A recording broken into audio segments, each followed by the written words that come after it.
Bienvenidos al programa Adquiriendo Conocimiento. Soy el pastor Carlos Baide de la Iglesia Siervos de Dios en Valle de San Fernando, en la ciudad de Canoga Park. Si usted desea adquirir una copia de esta enseñanza en forma de DVD, puede hacerlo llamándonos al teléfono en pantalla o escribiéndonos al correo electrónico adquiriendoconocimiento@gmail.com y con mucho gusto se lo estaremos enviando por correo. Queremos invitarle a que nos siga escuchando y sintonizando todos los viernes a las 11 de la mañana en el canal 57 y también por Dish Network en el canal asignado. Gracias por acompañarnos. En este día vamos a estar estudiando sobre los sistemas educativos o el sistema educativo alrededor del mundo entero. Y queremos primeramente dar una definición de lo que es el intento o el trabajo de un sistema educativo en cualquier nación que sea o en cualquier nación donde se encuentre. Los sistemas educativos o el sistema educativo lo que hace es comunica una verdad, comunica una idea, mejor dicho, y luego dan información sobre la idea para que la idea sea aceptada. Deja compartir una vez más contigo esta definición. Los sistemas educativos comunican una idea y luego dan información sobre la idea para que sea aceptada. El sistema educativo lo podemos comparar a un reino. Dentro de unos momentos vamos a compartir por qué motivo y razón es que decimos que un sistema educativo puede ser comparado a un reino. El sistema educativo es un reino que ejerce influencia para moldear el pensamiento de sus oyentes. El sistema educativo es un reino entonces para conquistar. Como iglesia nosotros tenemos que estar conscientes de que el reino de sistemas en la educación necesita ser conquistado por nosotros. ¿Cuál es la realidad de la mayoría de los sistemas educativos? El sistema educativo por su mayoría tienen un enfoque humanista y este es el motivo y la razón por qué estamos compartiendo este tema del día de hoy de la educación, para sacar a luz, desenmascarar que los sistemas educativos tienen un enfoque humanista. Permítame compartir con usted una breve y quizás simple definición de lo que es el humanismo. El humanismo es una filosofía ética que le da prioridad a las facultades humanas y al intelecto. Esto es bien interesante, que el motor del humanismo es el razonamiento. Definición del humanismo que quiero compartir con usted, tomada del libro Religiones, Sectas y Herejías. Dice lo siguiente: el humanismo es la filosofía que busca separar de la idea de Dios al hombre y a todo aquello con lo que él se relaciona. El hombre para esta filosofía es el centro de todas las cosas, el centro del universo y de la preocupación filosófica.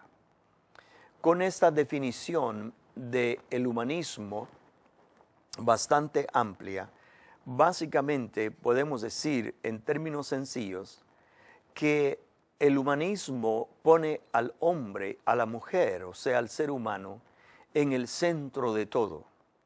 El hombre, la mujer es capaz de solucionar todos los problemas, situaciones y adversidades, tanto personales, familiares como mundiales. El humanismo pone al hombre en el centro del universo.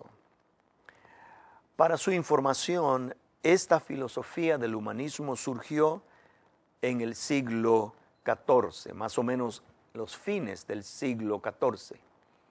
Y para información adicional, Karl Marx es el fundador del humanismo comunista. El humanismo entonces, como filosofía, rechaza la validez, como por ejemplo, de la justificación del hombre que depende en la fe.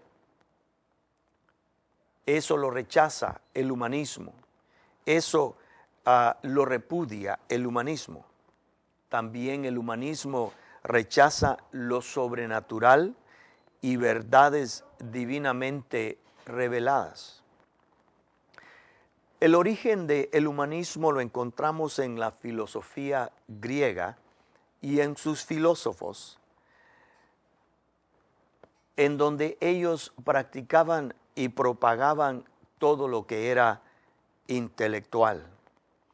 Podemos decir que la filosofía griega y sus filósofos son el recurso intelectual de esta manera de pensar. Eventualmente el humanismo se infiltró en la sociedad occidental. Esto sucedió durante el siglo XVIII, en lo que históricamente se conoce como la edad o el periodo de la Iluminación. Durante ese periodo se enfatizó el razonamiento humano como la única fuente legítima para adquirir conocimiento. Ya estamos entonces viendo la influencia del humanismo dentro de los países occidentales, donde el razonamiento, el intelecto del hombre es lo primordial y que todas verdades pertinentes al hombre y todas sus preguntas que pudiese tener, lo único que le traería respuesta sería el razonamiento, el intelecto. El gemelo del humanismo es el ateísmo, que declara que Dios no existe. Entonces ahora no solo tenemos al humanismo que está siendo enseñado en nuestras instituciones educativas, aún en aquellas nominadas cristianas o religiosas, sino que también el ateísmo se ha acompañado con el humanismo para declarar que Dios no existe. La ideología política americana liberal, en mi opinión, es la máscara y el ropaje para ambos el humanismo y el ateísmo. Sí, se lo repito una vez más, es mi opinión que la máscara y ropaje para ambos el humanismo como el ateísmo es la ideología política americana que se conoce como liberal. Por eso existen republicanos liberales y también existen otros dentro del sistema político que son liberales. En este sentido, que en el liberalismo, entonces, teóricamente se puede creer en Dios sin aceptar ni regirse a sus mandatos. En este sentido que te acabo de describir, que el humanismo y el ateísmo son la máscara, que el liberalismo, es la máscara del humanismo y del ateísmo. Entonces esto abre puerta para que teóricamente, en teoría, en pensamiento, se pueda creer en Dios y se pueda profesar que hay un Dios, pero sin tener que regirse ni aceptar ni sujetarse a sus mandatos. Un ejemplo que podemos usar de esto es que dentro del pensamiento humanista, dentro del liberalismo, se puede creer en Dios, pero también no respetar la santidad de la vida. También dentro del liberalismo no hay sumisión a lo que la palabra de Dios dice, aunque se profese creer en Dios, que las relaciones íntimas únicamente debe de ser dentro de un matrimonio heterosexual. Dentro del pensamiento liberal, que su base es el humanismo y el ateísmo, teóricamente se puede creer en Dios sin necesidad de sujetarse a la palabra, a los mandatos y al consejo de Dios. El liberalismo sutilmente siempre introduce nuevas y mejores versiones de Dios, donde su moralidad encaja muy bien en las preferencias de una sociedad liberal. Muy bien, con eso dicho, prosigamos en el estudio de este día. El humanismo es una filosofía que enseña que no hay Dios y que el hombre es el centro de todo. En el sistema que se está enseñando a nuestros niños es el humanismo. En las escuelas donde nuestros niños asisten, donde sus niños asisten y sus niñas asisten, el sistema que se les está enseñando, el enfoque de la enseñanza, la idea que se les está enseñando está basado en el sistema humanista. Por medio de este sistema educativo secular, Satanás está teniendo amplia influencia sobre los niños, las niñas, sobre los jóvenes y las jovencitas.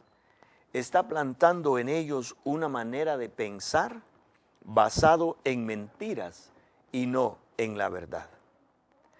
Por este motivo es que dije al inicio que el sistema educativo es un reino a conquistar, que el sistema educativo como un reino dentro de esta nación y dentro de las otras naciones donde tu nación, donde tú me escuchas, como iglesia, el mandato de Dios es de conquistar el reino educativo. La Biblia enseña que cada creyente viene a formar parte del reino de Dios. Por ejemplo, en Lucas 13, 20 al 21, Jesucristo dice, ¿a qué compararé el reino de Dios?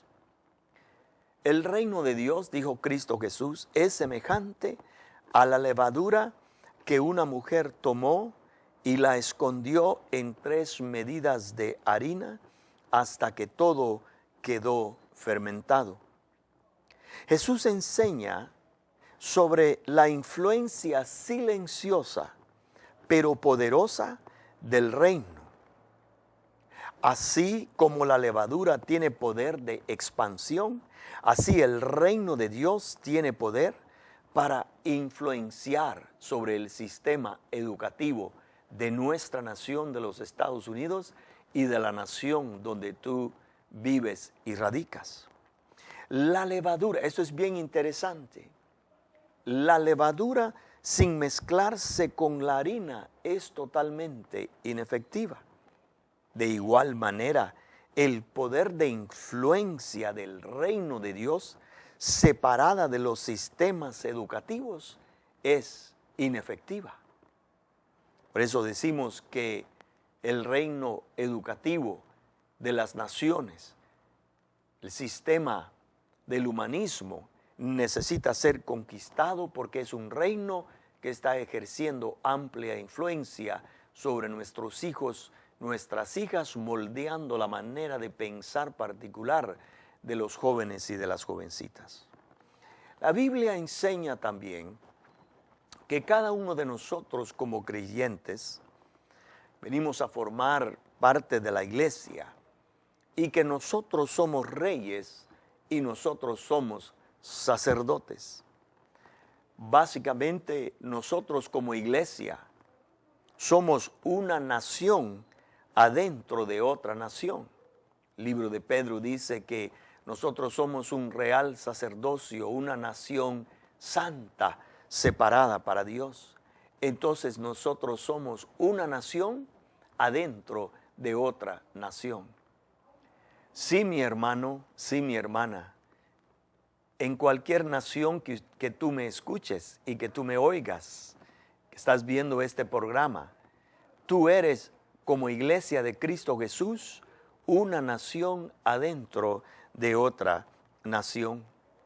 Ya hemos compartido en previos programas lo que Jeremías 1, 9 y 10 dice.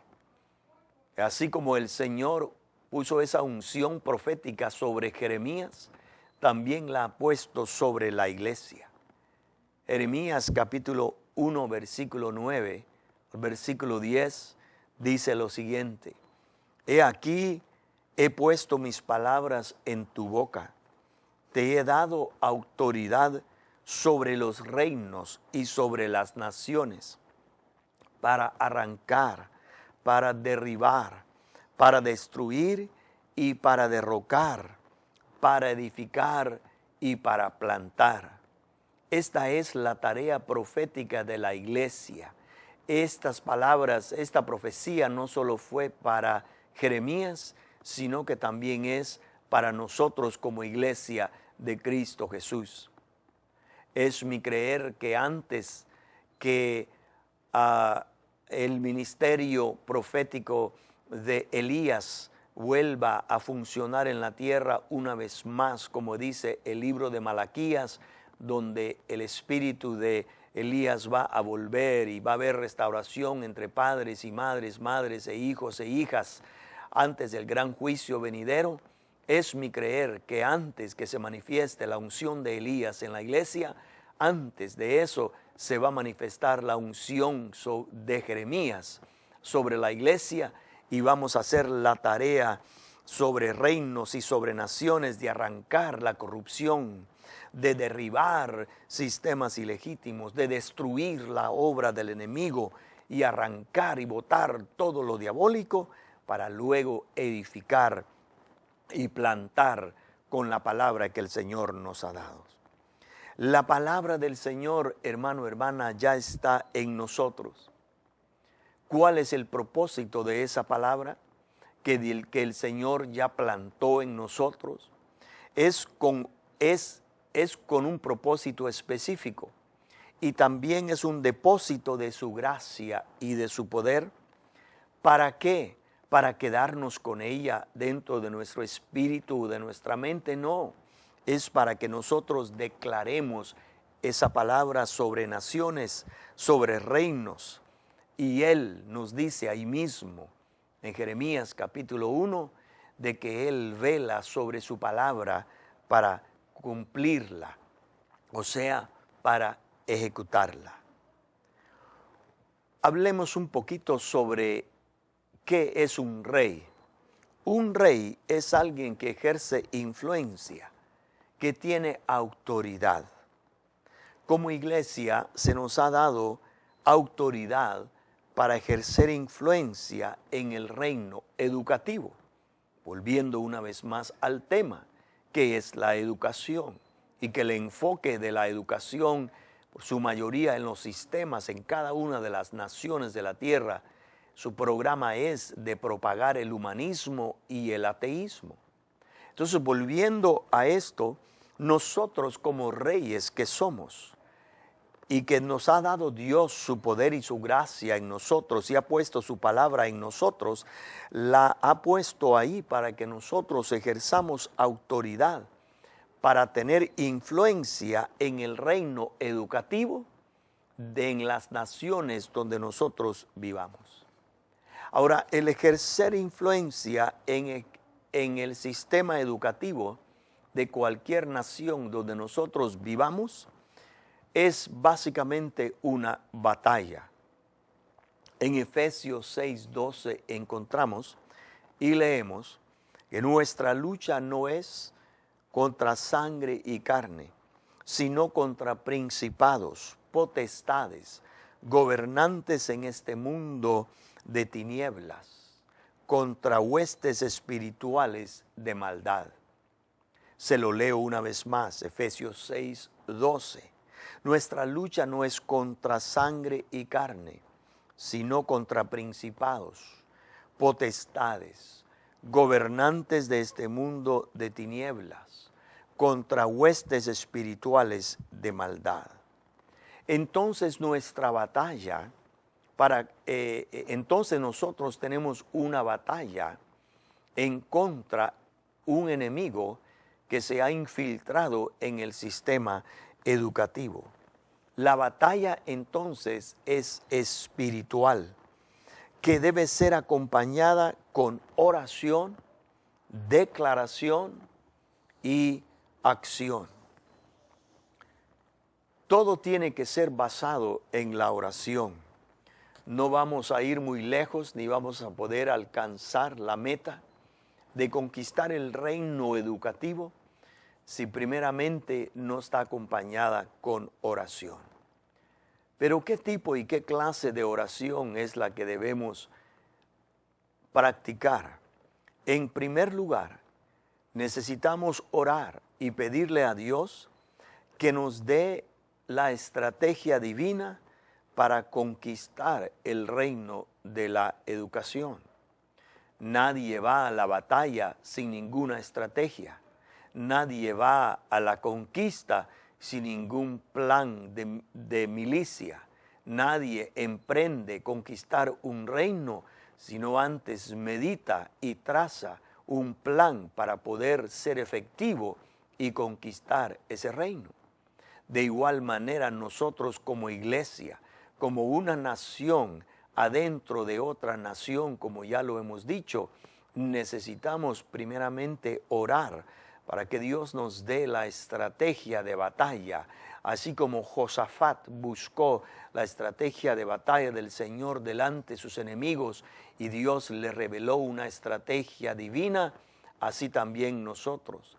Así como Josué buscó la estrategia divina para poder conquistar el territorio de Jericó, Dios le da una estrategia divina, la ejecuta y las paredes de la ciudad de Jericó caen y pudieron conquistar.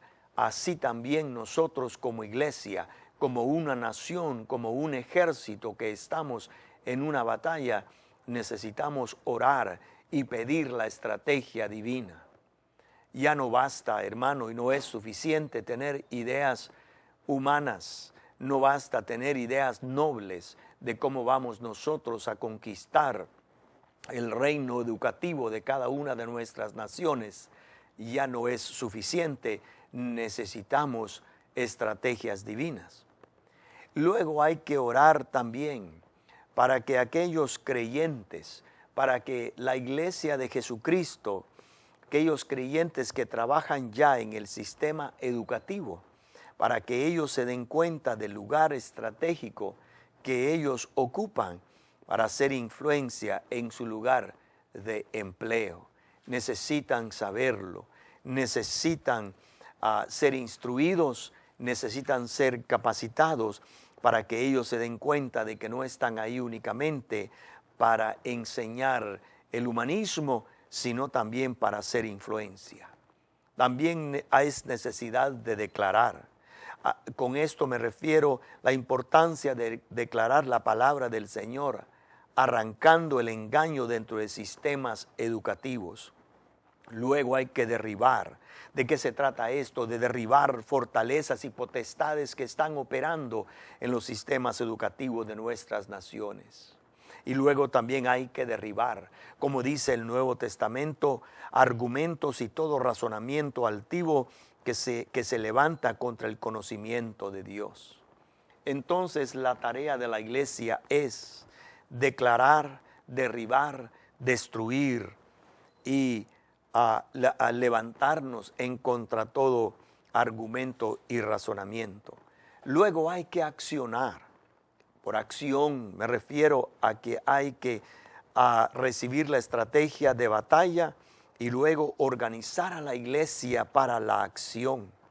Acuérdese, mi hermano, mi hermana, que el humanismo para Satanás no es ningún juego.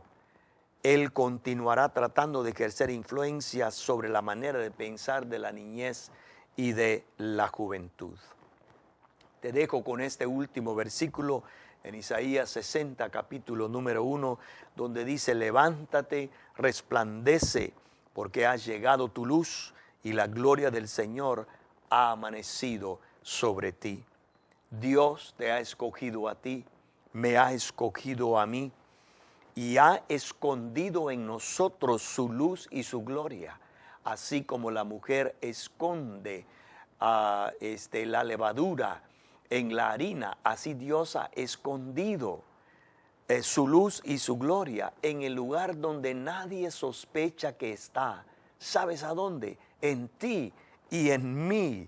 En la iglesia Dios ha escondido su luz y su gloria. Es hora entonces, mi hermano, de levantarnos, de decidir, ocupar nuestra posición, recordar lo olvidado, volver a soñar, sacudir el polvo del pasado, vestirnos con su poder, con un ropaje de su poder y su gloria, para nosotros tener influencia sobre el sistema educativo del humanismo. Hasta aquí el tiempo que se nos permite compartir contigo. Gracias por acompañarnos. Que el Señor te bendiga.